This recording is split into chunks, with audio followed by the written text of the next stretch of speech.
नमस्कार, आप देख रहे हैं न्यूज हलचल इंडिया।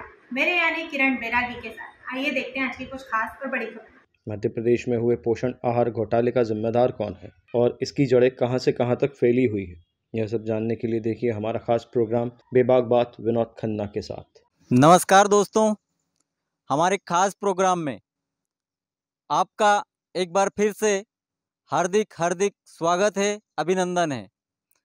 हमारे खास प्रोग्राम का नाम है बेबाक बात विनोद खन्ना के साथ। दोस्तों, आज हम बात करेंगे मध्य प्रदेश में हुए एक बहुत बड़े घोटाले की, जिसे पोषण आहार नाम दिया गया है, जो बच्चों के पेट का निवाला छीना गया है और भ्रष्टाचार किया गया है। इसी को लेकर मैं अपनी पूरी बात रखूंगा।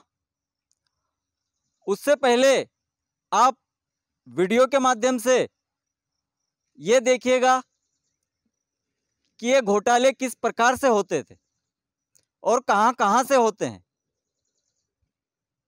छोटे छोटे वीडियो के देखने के बाद मैं अपनी पूरी बात आपके सामने रखूंगा। आटा तोला था और 200 ग्राम आटा जो 2 बच्चों का सिर्फ मात्र निकाला था, उसमें अच्छी बड़ी वाली रोटी बनने के बाद भी 5 रोटी, मिनिमम 5 रोटी, अच्छी रोटी, बड़ी रोटी बनाने के बाद में भी ये इस तरह की रोटी बनने के बाद भी 5 रोटी बन रही है, फिर भी यहाँ पर बच्चों को 2 ही रोटी दी जाती है। अब हम नहीं तो सामान कौन देता है? वो देते क्यों? तो फिर आप खाना बनाते हो, सामान वो क्यों देते?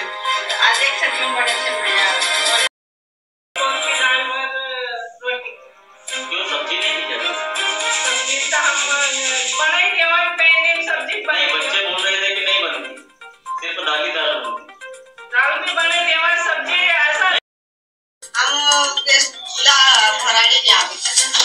क्यों? नहीं तो उसके पैसे नहीं मिलते क्या? तो ये मिलते हैं,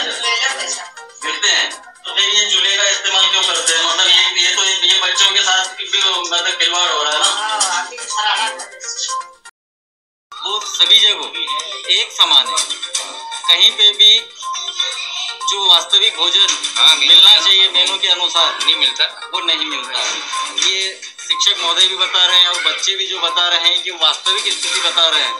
और आपको ये भी कहना चाहेंगे कि ये सारा काम समूह के ऊपर थोपने के बाद शासन प्रशासन ने कभी भी इस ओर ध्यान नहीं दिया कि बच्चों को वास्तविकता में मेनू के हिसाब से भोजन मिलता है या नहीं मिलता है। उस मेनू के हिसाब से कहीं पर भी भोजन नहीं मिलता है। इस संबंध में आप क्या कहें? कोई हमारे पास ऐसी कोई समस्या अभी नहीं मिली है। हम वीडियो में जाते हैं, हमारे साथी लोग भी अवलोकन करते हैं। भाई सारा काम समूह पे सौंप दिया है और वो दे नहीं रहे हैं बच्चों को।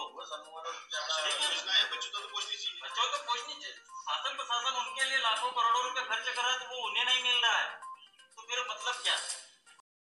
सिस्टम सभी जगह चलना चाहिए। तो इसका मतलब साफ है कि यहाँ पे ग्राम पंचायत काकरिया स्कूल में बच्चों के पेट का निवाला खुलेआम छीना जा रहा है। ये 2-2 रोटी खाकर, और सबसे बड़ी वास्तविकता ये है कि इनका राशन एक बच्चे का 150 ग्राम निकलता है। आपका आटा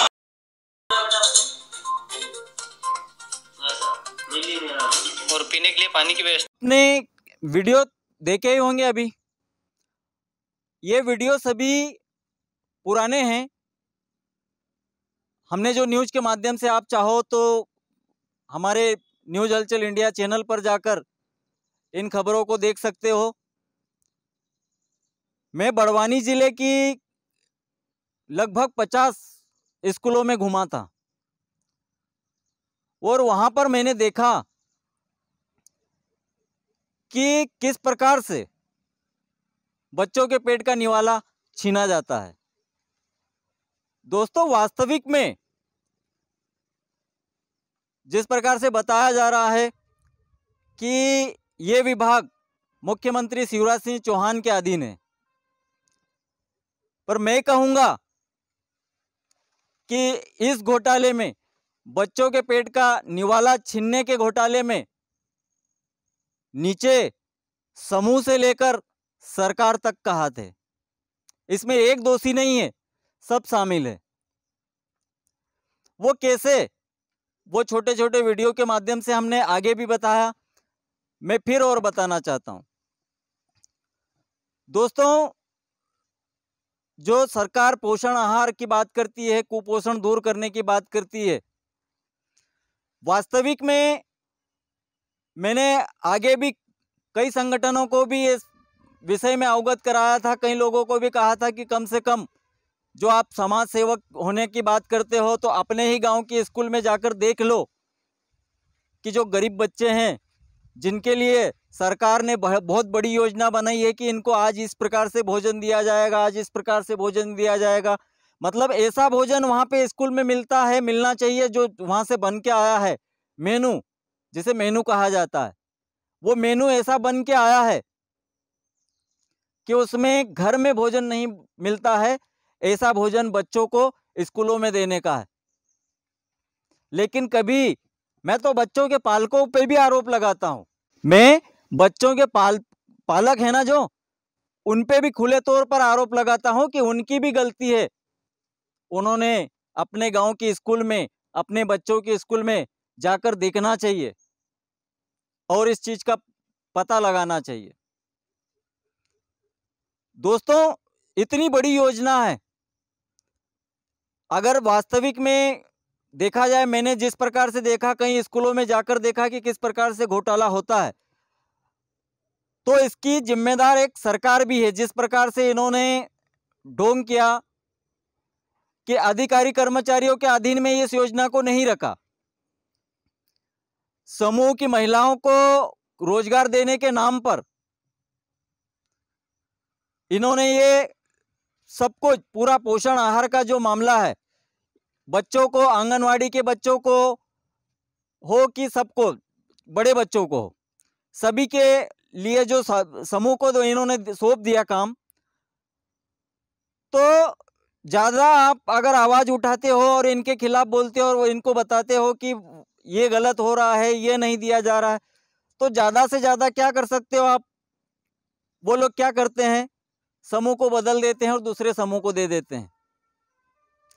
मैंने ठीकरी में तब भी ये सवाल किया था, वहां के जो खाद्य अधिकारी थे उनसे, जो ये माध्याह्न भोजन योजना अधिकारी है, मैंने माध्याह्न भोजन अधिकारी से भी ये सवाल किया था कि आप जो योजना बनाते हो, यहाँ से भेजते हो, जो राशन भेजते हो, इसके बाद में आप कभी जाकर झांकते भी हो कि बच्चों को वास्तविक में वो भोजन मिल रहा है या नहीं मिल रहा है? वास्तविक में इन बच्चों को वो भोजन मिल रहा है या नहीं मिल रहा है? आपको सरकार किस लिए वेतन देती है? क्या यहाँ पर बैठ के पहुंचाने के लिए? आप बोल रहे हो कि हम तो सब कुछ पहुंचाते जो शासन प्रशासन के निर्देशानुसार, जबकि वहां पर समूह वाले महिलाएं बोलती है कि हमें कम राशन दिया जाता, जितना दिया जाता है, जिस हिसाब से दिया जाता है उतना बनाते हैं। तो कौन सच्चा है, कौन झूठा है? ये इस घोटाले, ये जो इतना बड़ा घोटाला हुआ है ना, इसका यही राज है। अधिकारी कर्मचारी भी इसके जिम्मेदार है, सरकार के जनप्रतिनिधि भी इसके जिम्मेदार है और खुद सरकार भी इसकी बड़ी जिम्मेदार है। क्योंकि आज अपने समूह, अगर समूह की बजाय किसी अधिकारी कर्मचारी के हाथ में ये रहता तो आप उसको, मतलब इतना डर रहता कि अगर मैं बच्चों को वास्तविक में गलत दूंगा या कुछ भी दूंगा तो कोई अगर चेक कर लिया या किसी ने बच्चों से पूछ लिया तो मेरी नौकरी जाएगी, सरकारी नौकरी, सरकारी जो व्यक्ति रहता है उसको डर रहता है।